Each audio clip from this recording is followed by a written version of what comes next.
My name is Dr. Ian Storch. I'm a board-certified gastroenterologist and osteopathic physician, and you are listening to DO or Do Not. If you are interested in joining our team or have suggestions or comments, please contact us at doordonotpodcast.com.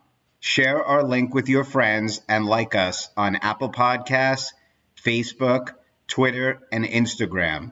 We hope you enjoy this episode. Hi, I'm Tiffany Carlson, a second-year osteopathic medical student from the Midwest. On this episode of Do or Do Not, I interview Dr. Ashley Peterson. She grew up as a military kid and attended UNC Charlotte, graduating at the ripe age of 19 with a degree in anthropology. She then went directly to the Georgia campus of Philadelphia College of Osteopathic Medicine. She is very candid about her mistakes and successes there. As a student, she served as the SNMA Georgia chapter president. She was able to take advantage and learned a lot while doing away clinicals at the flagship PCOM campus. At 24 years old, she earned a residency spot at the prestigious historically black college and university Morehouse School of Medicine. She has her own podcast called Real Medicine with Dr. Rox, and her Instagram account has over 7,000 followers. She and her family run a nonprofit that supports minority students in their educational pursuits. She also continues to give back through the Student National Medical Association as a board member, ensuring the advancement for minority students in osteopathic medicine. I hope you enjoyed the interview. Thanks for listening. So I'm with Dr. Ashley Peterson, who goes by Dr. Rox. Thank you so much for joining us this afternoon on Do or Do Not. Thank you. Thank you for having me. I'm so excited. Start with what your normal day looks like, how you prepare for your shift, what you're doing right now. Oh, absolutely. So she said my name is Ashley Roxanne Peterson, but everyone calls me Dr. Rox. I am doing my residency in family medicine in Atlanta, Georgia. I'm at Morehouse School of Medicine. I love it. I'm a second year, so right now, like a year and a half left before I can practice on my own. And then I actually am on night float this week. So, that's the beauty of family medicine. Every week looks different. And so this is one of our harder weeks because of the time commitment. And overall, I feel like I really like my program. So when and how did you become interested in medicine and decide that you really wanted to go on that journey to become a doctor? I'm kind of different than like maybe some of my colleagues. I didn't know I wanted to be a doctor since I was 5. I think my life would have been a lot different. So in some ways, I'm kind of happy maybe that I did not. I wanted to do a lot of other STEM things. So at first I wanted to be a marine biologist. Then I wanted to be an architect. Then I wanted to be a professor. And now medicine. And before it was medicine, it was pharmacy. And I did some shadowing and I said, I actually prefer the interaction with people. That's the part that I like about it. And I feel like I would be missing that if I did pharmacy. So I decided to do medicine and training to become a physician. So this was sophomore year in college when I made a final decision to be pre-med instead of pre-pharmacy. I came in as a chemistry major and I was pre-pharmacy. So where did you go to undergrad? And then when, during that sophomore year, the experiences led you to decide to go into medicine as opposed to pharmacy? I went to UNC Charlotte in Charlotte, North Carolina. And so the biggest experience is definitely the whether or not you can interact with people. That was a big wake-up call. And then it was definitely the beginning of sophomore year that I made a decision. Because the way that our curriculum was set up for pre-meds, you kind of had to know what you were going to be applying to by then because you start on different prereq paths. And I was in an honors college, so they used to hold certain classes for us to register for. But to do this, you had to kind of voice what were your long-term plans. How did you first learn about osteopathic school, and then what made you choose the school you ultimately attended? I liked osteopathic medicine because the recruiters used to always come to our meetings when I went to UNC Charlotte, and I was the president of what they call MAPS/SNMA. So the Student National Medical Association's Minority Association of Pre-Medical Students. So I was president. I had seen osteopathic medical schools come multiple times and speak to our students. And so I started to really look up the history behind it. And like, for example, A.T. Still, who was the founder of osteopathic medicine, for anyone listening, he had Black people in his first classes. He had women in his first classes. And to me, there was something groundbreaking about that, which made me look more into the 4 tenets. And so the 4 tenets of osteopathic medicine basically revolve around that the body can heal itself. And since the body is a unit, we can help it heal itself through OMT. To sum everything up, it's more complicated than that, of course. And I believed in that theory. I'm really big into preventive medicine. And then I ultimately chose the DO school. Actually, it's so interesting because I got into an MD school and I was truly trying to make a decision. I withdrew a lot of applications because I knew I wanted to stay in the South. So to answer your question, location was huge because I was coming from UNC Charlotte. And so I lived in Atlanta area previously as a high school student. So I had really missed it. And I said I would want to move back. And then my dad's family is all in Montgomery, Alabama. So that's like 2 hours away across the border from Georgia. And it just made a lot of sense to me to move back to Georgia. So location. And then also, I know that my osteopathic school, their sister school in Philadelphia, so the original campus has been around 200 years. And so a lot of people, I've actually heard someone call it the Harvard of DO schools. And I said, okay. So it was a very impressive recommendation from most people. So I said, okay, I have this great institution, great location for me. I think that this is going to be the school for me. How was your experience at the school? Did you do any special extracurricular activities, research? Yeah, so I didn't do research. And let me tell you why. Everyone peaks at some time. I probably peaked in college, so I'm just being honest. College for me, I was young. I don't know if I said that. I was a lot younger. But I'm not saying that it wasn't hard at times, but it wasn't hard throughout. It was definitely like finals week was hard, or like a certain test was hard, or a certain class was hard. But overall, I loved UNC Charlotte. I loved the experience. It wasn't a breeze, but it was definitely very smooth, straight through. I never felt like I failed. So then I get to medical school, first failure ever in life.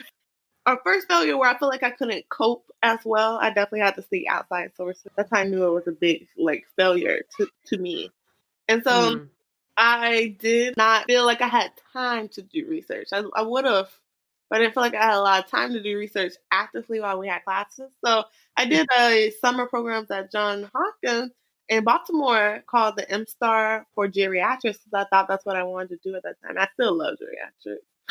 And it was great. It was also by alumni from our school who helped us, basically recruited us into the program because my mentor in a prior year, he also had gone and done the program the prior year. So that's how I did research. I did research in the summer in between first and second year, what they call the last summer ever of life, right? So dramatic. And I got to go and do research in Baltimore. So I also was the president, and then also for our SMAs, the Student National Medical Association. So for MAPS, which is Minority Association of Pre-Medical Students, you then get upgraded to SNMA. So I got the upgrade. And then there's national and local positions. So I took a local position at SNMA. I'm just so thankful to SNMA because networking at SNMA and learning more about different medical school, unsaid application things, whatever it is. I feel like I learned a lot through SNMA because I'm the first doc in my family. And I didn't feel like I had that many mentors that helped me get into medical school. And after that helped me be successful in medical school. So I felt indebted. So I had a local position. I was president of my local chapter. Then I had a regional position. And then I had a national position. I was osteopathic co-chair. Other little extracurricular things. Can you just tell us a little about that organization for individuals that are minorities and may not know where to go when they're applying to schools? Absolutely. So SMA was founded in 1964. Its mission is to help people who basically are underserved and going to help other people who look like that. And so that is basically everyone. People who are going to help other people. But historically, it is usually a face and powerful community of Black and Brown doctors who gather to create more Black and Brown doctors. But that is not the mission. I always felt like it was great because I felt dumb sometimes when I would go to maybe the AMSA meeting and some of the things they were talking about were way over my head as literally like a super young teenager, freshman in college. And I didn't know some of the things they were talking about. And so they were also great. AMSA meetings were great. Everyone was great. But I just had a huge learning curve. And so I felt like people at MAPS, they also might have been the first doctor in their family, more likely. And I could ask those questions. It felt like a safe space for me to ask those questions. So I just joined my local. It's always like this, right? You find something in life kind of randomly. But basically, our pre-med advisor sends out a list of emails every year to freshmen that have identified that they're pre-med. She has a listserv, and so she sent out the MAPS. She sent out the AMSA. She sent out like the other pre-med clubs. There's 5 on campus. I said, oh, Minority Association of Pre-Medical Students. I'm a minority. I'm going to go and see what's going on there. So I went and I loved it because of that. Like I said, that safe space. I always felt like I could ask questions. And I felt like what I was asking was a dumb question. And I never felt like it was a dumb question maybe at AMSA meetings. It's more so of you kind of get lost in the shuffle. And like I said, it was the learning curve that I personally witnessed. Literally, the president of our MSA at that time, kudos to her. It's nothing bad, but her dad was a like world-renowned psychiatrist. So, her dad was a doctor, and she knew so much. It was amazing, but I just wasn't there. And now I go to these MAPS meetings, and they're literally like, this is what you need to do freshman year. Like, these are classes you need to sign up for. These are the books you need. And I say, thank you, because I feel like it was more broken down in person. Did you decide to take both COMLEX and UCMLE? Oh, great question. So I did not. I only took COMLEX. And that's because I knew without a shadow of a doubt that I wanted to do primary care. And so because I knew I wanted to do one of the primary care specialties, I knew I didn't want to do surgery, no ENT, no derm, no radiology or what they call the roads, which are historically hard, especially subacute, so radiology, ophthalmology, anesthesiology, dermatology, and any surgical specialty. I knew I didn't want to do any of those. I love radiology, actually. It's something I fell in love with in the didactic years, as they call it, or the first 1 or 2 years where we're learning from like books and such, guys. And then we go on clinicals where we're actually in person. I knew I didn't want to do those, so I knew I wanted to do primary care. So having a COMLEX only at that time what still made you very competitive for MD residency programs. And then at that time, we still had the DO match. So I said, why take another test? We're failing. Like I said, I had struggles academically. So I said, I will be risking a failure. I'm past. Let me just please get past like 3rd or 4th year. I'm doing well. No point. And I felt that way. I feel like there's no point in it. Versus I think I know if you want to do a surgical specialty, I really, really encourage you, please take both. You open so many more doors for yourself. If you want to do like general surgery, you need to take both COMLEX and USMLE. And there's going to be someone out there who says, that's not true. My third cousin, twice removed, got in with only COMLEX. And I'm not saying that's not true. They probably score off the charts, 750. But what I'm saying is more so is that you keep more doors open, and in surgery, on the road specialties, you have to keep every door open because it's that competitive. You could definitely meet the qualifications for like 99 programs, right? But it's that 100 program that actually is the one that gives you that extra interview that helps you match. Like, you never know. I would take it. You mentioned some people that have been instrumental during your journey. Are there any specific people that you met in school that were extra special people? Oh yeah.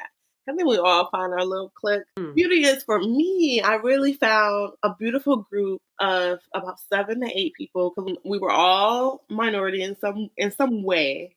And it was 3 guys, 5 girls. To this day, amazing friends. But we used to all stay together. We used to all look out for each other. Like, hey, remember this assignment is due today, guys. Hey, remember this. Hey, did you get this book? I have it on PDF. Hey, I put something in the Google Drive. I put together a chart. Hey, and then our class was pretty civil in that I felt like everyone we had a shared Google Drive, and if someone made like a chart, like the class as a whole, not just these 8 people, as the class as a whole, if someone made like a chart to help them study, they would put it in the Google Drive. So it was definitely uh, not a toxic competitive Mhm. environment. Like I have seen some toxic people and individuals, but the culture was not that way. And I think Mm. that's important to distinguish. There's always going to be a few, Right. and there's nothing you can do about this because medicine is just it attracts very competitive people. So I felt like the culture overall was one of like people trying to help each other. Where did you do your clinical rotations? And we already that you were family med the whole way, but were there any other aha moments during those clinicals? So the big aha moment was I was trying to decide, okay, do I really want to do primary care? Like, why primary care? You need to confirm primary care. And I did. For me, it's a feeling. I go into a place, I'm smiling. When I was Mm. failing medicine, I was smiling. I was ready to get up every morning. When I was on like, don't hate me, OB, but when I was on OB, I dreaded it. It could have been my preceptor. He was classically toxic. He made men, women, children cry. Thankfully, he didn't make me cry because I knew about him beforehand, and that's why your friends are important and your classmates. They warned me, and so since I was warned, I was okay emotionally because I put up walls and barriers and just kept it professional and moved on with my life. But he was awful, and that's true. Um, Mhm. and so I confirmed family medicine. That was a huge thing for me because I was like, "Are you just saying? You really don't know?" And people will tell you that. No, you don't know. You haven't been on clinicals. You might change your mind. I never changed my mind, and I'm not even really that stubborn a person. I'm very open minded. I just knew I loved family. I love primary care. I thought about peds. I was like, okay, well, what about peds? I realized I love geriatrics. I love adults as well. And I said, okay, well, what about internal? Since you love adults so much and you love geriatrics so much, most geriatricians are internal medicine trained. But then I was like, nope, I love peds. And that's to be a family medicine. You love everything. And then I also thought about psych. I thought about psych very heavily because some of my family members unfortunately struggle with mental health. So seeing that firsthand, my dad was in the Marines for 23 years, so you can guess some of the things that he deals with. He's great. He's amazing. He's actually doing extremely well in life. But there's behind the scenes things that definitely affect him from that experience and from his previous career. So I've seen that. And so I thought about maybe doing psych. But when I got there, I loved it actually. So I love psych, don't get me wrong. But it just didn't give me the feels that I got on family medicine. So that was huge. Then the other like ranty question is that I was in a Georgia campus, right?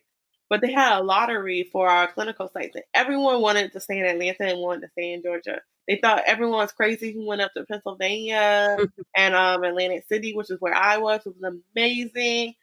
They thought everyone was crazy for moving because moving is expensive. And then if you have a family, I get it, right? But I was a military kid growing up. I moved like 8 times as a kid. I'm like, I'm ready to go. I've been here for 3 years. I'm ready. Which is how long I stayed in a place in the military, right? 3 years, you're out. So it had been 3 years and I was itching to leave. I was like, oh.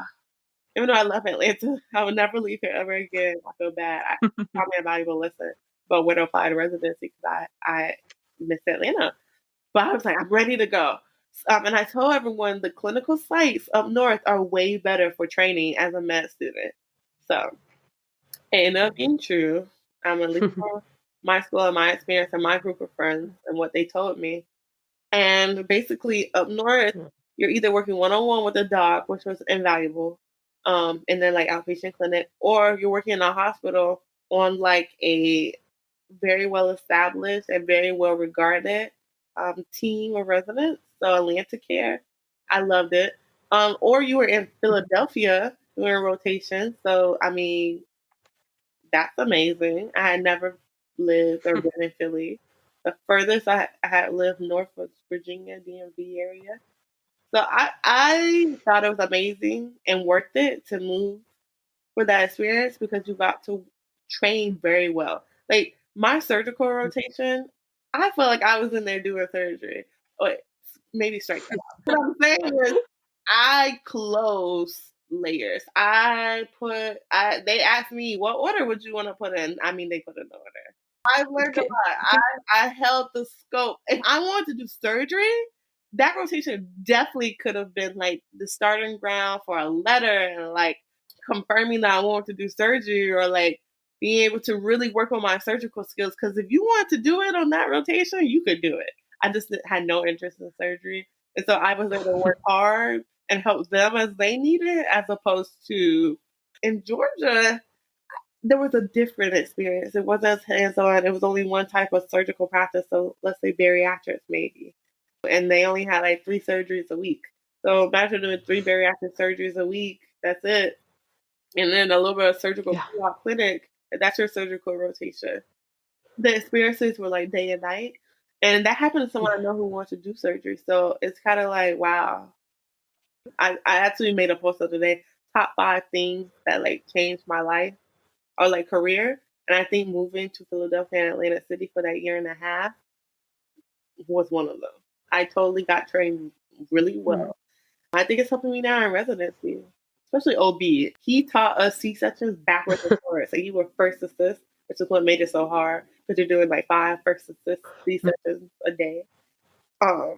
It was great in that aspect. And so when I went on my OB rotation this year, everyone was like, wow, did you want to do, you want to do OB and OB for you? And even on my boards, my OB score was one of my highest scores, and that's because I got the training. I know because every day I used to go home in like a sweat full of nervousness and like tears. Probably it was just high stress. I went home and studied every day because of that, though. Let's talk a little bit about residency. How is your application process to getting into a residency? And then how did you ultimately choose your program? Like what made it stand out? So my program is at Morehouse School of Medicine. I can say their name. And so their mission is to help minority communities and underserved communities. So that historically attracts a lot of minorities and underserved residents. And so a lot of people see it as like an HBCU or historically Black college or university. So because the Morehouse School of Medicine, which is different institution, different entity actually than the Morehouse College counterpart, they're still very interlinked, I think, in people's mind. And so I was looking for that actually because to keep it short, I had other experiences at other places. And so I had decided I needed a place where I felt safe to learn. And so I think institutions sometimes they really undervalue how important it is to foster a safe environment for certain students, whether that be our LGBTQ plus community, or whether that be Black and brown people, or however people identify that's minority, women even, and just knowing that there's a safe space in medicine for you. I was really looking for that wherever that was. It did not have to be HBCU, but it had to be that. Like my whole application was talking about Black and brown. Like before this was a trend. This was like why I went into medicine. I wanted to help underserved communities and people who look like me, who look like my grandmother, who literally picked cotton. And so her health is affected by. So I made sure I put a lot of that in my personal statement so people would know when I came from the interview that I was serious. So the application process, as you asked, I put very heavy what I was looking for in a program and what a program could expect from me. I think that's important for people to say as well. Like, these are my strengths. That's what I feel like I can bring to your program. For me, it was research. I also can work hard, no matter what. I told them, look back on my evals. I know I failed in first year and I had to repeat. I know that I have very average board scores, but I improved from level 1 to level 2. I actually had, I think, like a 18 or 20% percentile improvement. So look at that. I'm getting better with every year. First year I failed. Second year I passed through. Third year, I did better on my level 2. Fourth year, Right. and then fourth year I honored all my evals. Look at all the evals and read them, they're all honored. So I just kept getting better. And so I told people that too, I have resilience. So those are my 3 things. And then I'm going to give back to the community no matter what. No matter where I am, I'm going to be a community service chair. I'm going to be like giving back or whichever I'm going to. And then I was a natural leader. So those are the 5 I kind of went off of: service, leadership, research. I'm resilient. No matter what you throw at me, I'm going to work hard. And then I'm just a positive person too. So those are kind of like the 5 things I built my application around, and I put it in my personal statement through evidence. Always show evidence in your personal statement. So if you're going to say, I love serving others, well, then your next thing should definitely be the evidence. And you should say, for example, I'm the president of my local humane society. Oh, okay. Evidence. We got it. So they said it. And I know you're not serving, so you can put it in your personal statement, but just show the evidence of like what you're saying. Can you talk about some of your work in the community, like what you're doing? Oh yeah, absolutely. So right now, I am the resident association president for all of the Morehouse programs. It's actually like so humbling because it's exactly what I said. Like, when I got to Morehouse, like previously I had maybe some more negative experiences where I felt like when I would bring up minority issues, I might not have been supported. And that's happened throughout my whole life, honestly. Like I said, I think people are now more and more aware and now more comfortable. But my whole life, like my grandmother walked with King, because my family is from Montgomery, like I said, my dad's family. So we were huge on like social justice. Like, people could definitely call our family like a social justice warriors, right? So that led to some uncomfortable conversations and uncomfortable asks sometimes. And so since I had some experiences in that way, I got to Morehouse. I was so happy. I was like, see, this is what I was looking for. Like, I could literally cry tears of joy now. Because when I came there, like, everyone is a social justice warrior. If anything, I'm like very kind of like cold feet compared to everyone else. I remember I went on my OB rotation, or GYN rotation, let me say that. And the first, like, literally I met the doctor, the attendant. I never met her before. She's historically not cold, but just focused, serious, very serious, stoic doctor. And she said, "Oh, hi, nice to meet you." And the next question she asked me was, "Did you vote?"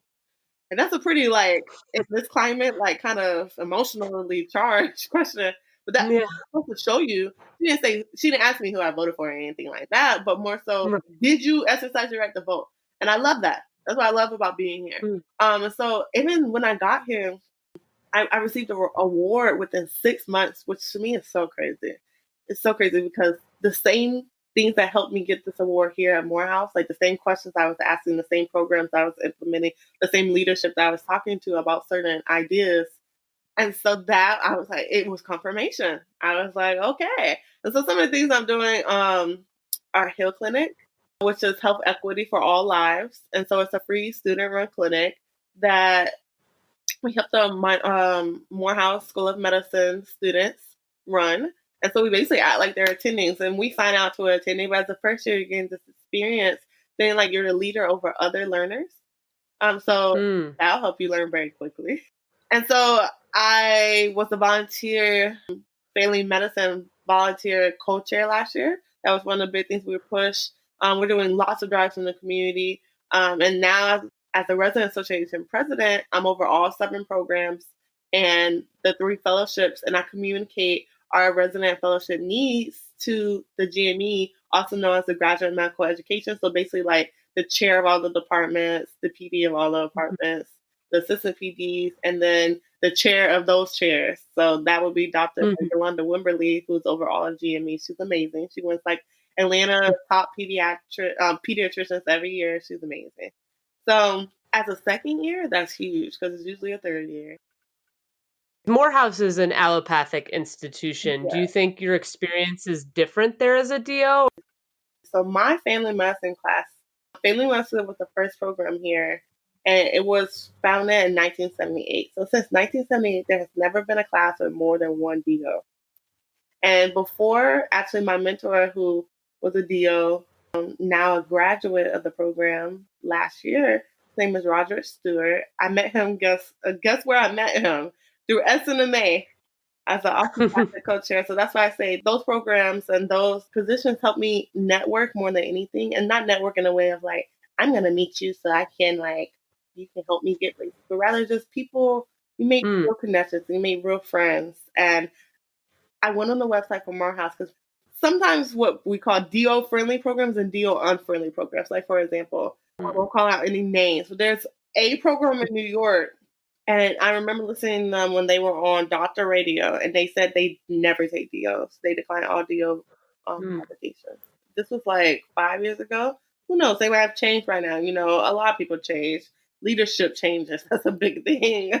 Right. And they kind of push those people out, and they're like, maybe some more open-minded, progressive leaders. So things are changing, right?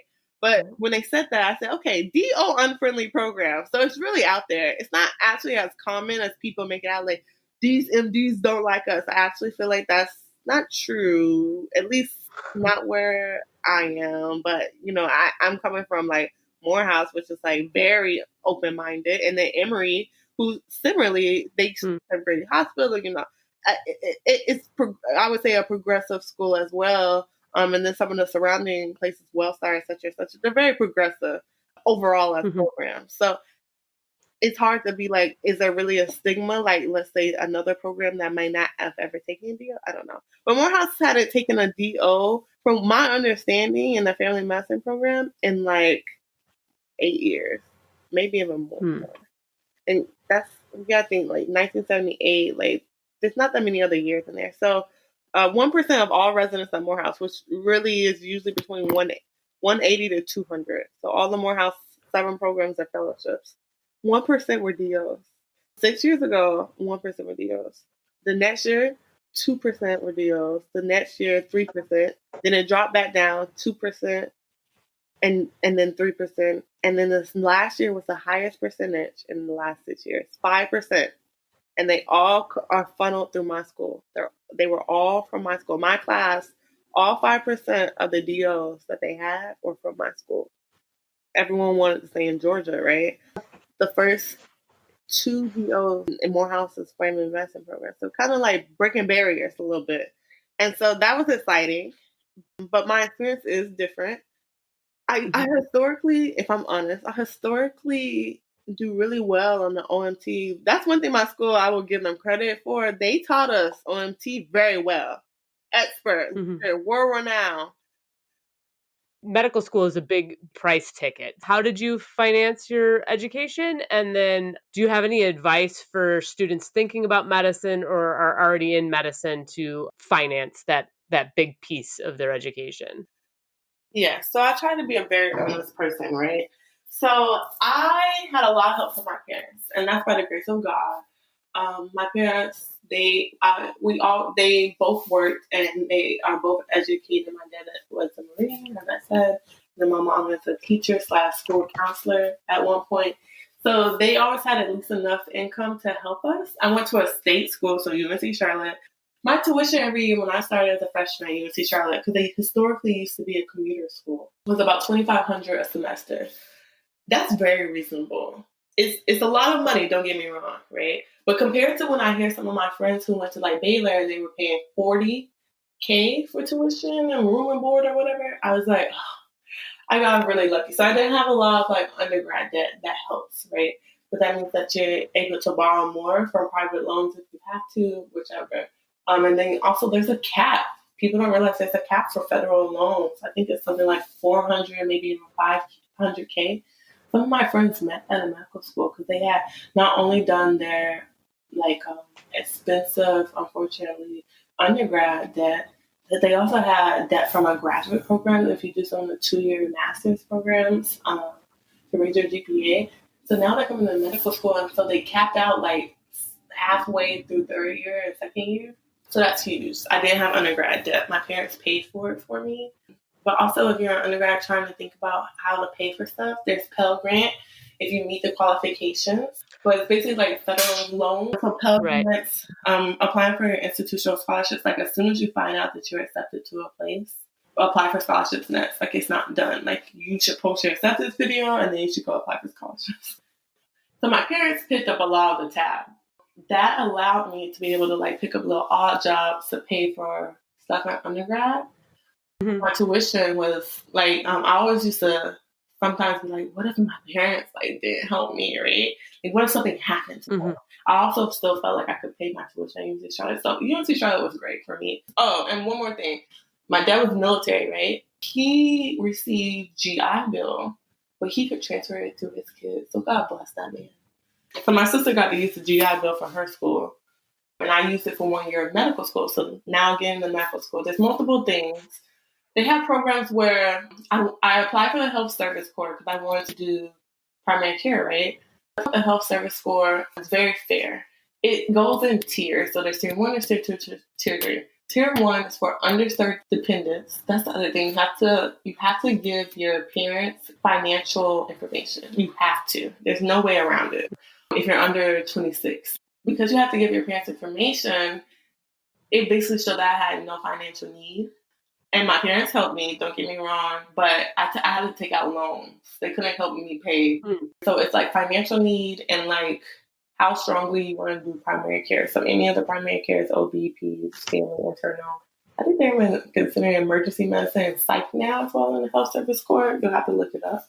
But that's invaluable because you get a stipend every month. I think it's like $1,500. And if you commit to serve for 4 years after residency graduation, they'll pay for your medical school in tier 3. So tier 2, then it's like you're committed, financial need. Then tier 3 is like you're committed, but there's no financial need. So I was ultimately determined to be in tier 3, and a lot of states also have those types of programs.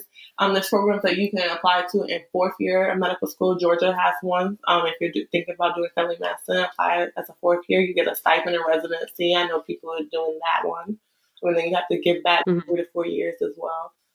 There's other programs very similar. There's a military where if you do the same thing, 4 years of service, then you get 4 years back, and then you get to do the military match. There's a lot of different programs, honestly. But the blessing is I knew that I wanted to do primary care. A lot of primary care places, they do like sign-on bonuses. They'll pay your loans off for you over time. And then if you work in an underserved area, I knew I wanted to. And then Morehouse, they're a nonprofit as a residency. They count. So my residency for these 3 years. If you work 10 years, you can do loan forgiveness. So those are some of the options. I would look into all your options. But I think planning and knowing what you want to do will help. Have any individuals that are very significant to you that support you on this journey? Yes. So I have a boyfriend. He's actually a surgical resident. So he's influential because he gets it. I think that really helps. But you don't have to be in medicine to get it. I think just be supportive of your partner. A lot of times, especially in residency, family medicine, actually, we do significant hours, but like compared to the surgical fields like OB, general surgery, etc., ENT, etc., some of the hours are a little bit more flexible, like more like 60 hours versus 80 hours, and those 20 hours a week matter.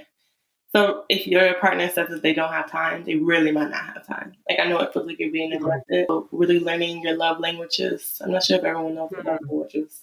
But look up the 5 love languages. It really helps with communication for partners. And so like mine is quality time. So it's great actually because I'm so busy that I don't notice that he's busy. So the time that we do have, like when we have days off together, like actually today is the day that we have off together, we have plans. And so we already have those plans and we never change those plans. So just planning really well, I think that matters. Versus like his is like acts of service. So he likes when I cook. like on a day where I know I might not see him like physically because he's on nights, I'm on days, I'll cook and I'll just bring it by his place and just leave it in the fridge and then just come back to my place. And so when he gets off, you'll see it, right? So that means something special. So little stuff like that. If you know your person likes gifts or like words of affirmation, leave a note on the door, stuff like that. And then also my parents are amazing, very supportive as well. I used to see my mom like every 6 weeks. It's a running joke because they live in Virginia. They lived in Virginia, now they live in Vegas. And so people are always like, it's like your parents live here. And my mom calls it her vacation because literally she gets these like, and then like I said, my dad's family's in Montgomery. If I ever feel like homesick, that's happened a couple of times, especially intern year. Now there's a pandemic, so I haven't seen anyone in a while, but I used to go to Montgomery all the time, just go get a home cooked meal. What has made you successful, and like what would you define as your superpower? I think my resilience has made me successful. One of my biggest quotes is, if you fall 9 times, stand up 10. Another common one, if you fall 7 times, stand up 8. And that's definitely my life. Like I said, I fail, I struggle. I think we all do. Mine is more obvious. If you look at my resume, like you can see that I was in medical school for 5 years. So it's kind of like, oh, wow. There's a lot of explanations, but mine is very simple. I had academic struggles my first year, but that didn't stop me. I'm an improver. Once I learn something, I can do better. I'm not someone who kind of like gets down on themselves. I take what I've been through and I learn from it. I think that's very important. I think that's my superpower because unfortunately and fortunately, it's good and bad. A lot of people in medicine are type A. I think they would identify me as type A. I'm more of a type B with maybe some type A features. There's certain stuff like the OMT I was saying that I'm more type A about and more anal about. Like I said, most people see me as a laid back person. Well, thank you, Dr. Rox, for your time, especially after having a night shift. Thanks for coming on the podcast. I know you're on social media. Are there any things that you want to share with our listeners? So 3 quick places. The best way to find me is on Instagram. So I'm at Dr. Rox. That's Dr. Ashley Roxanne. So DrAshley ROSANNE. And then you can also find me on my podcast on all listening streams. Where most listeners find me, it's Real Medicine with Dr. Rox. And then also you can find me on my blog at DrAshleyRoxanne.com. I'm so excited that I got to be on you guys' podcast. This is great. This concludes our episode of Do or Do Not.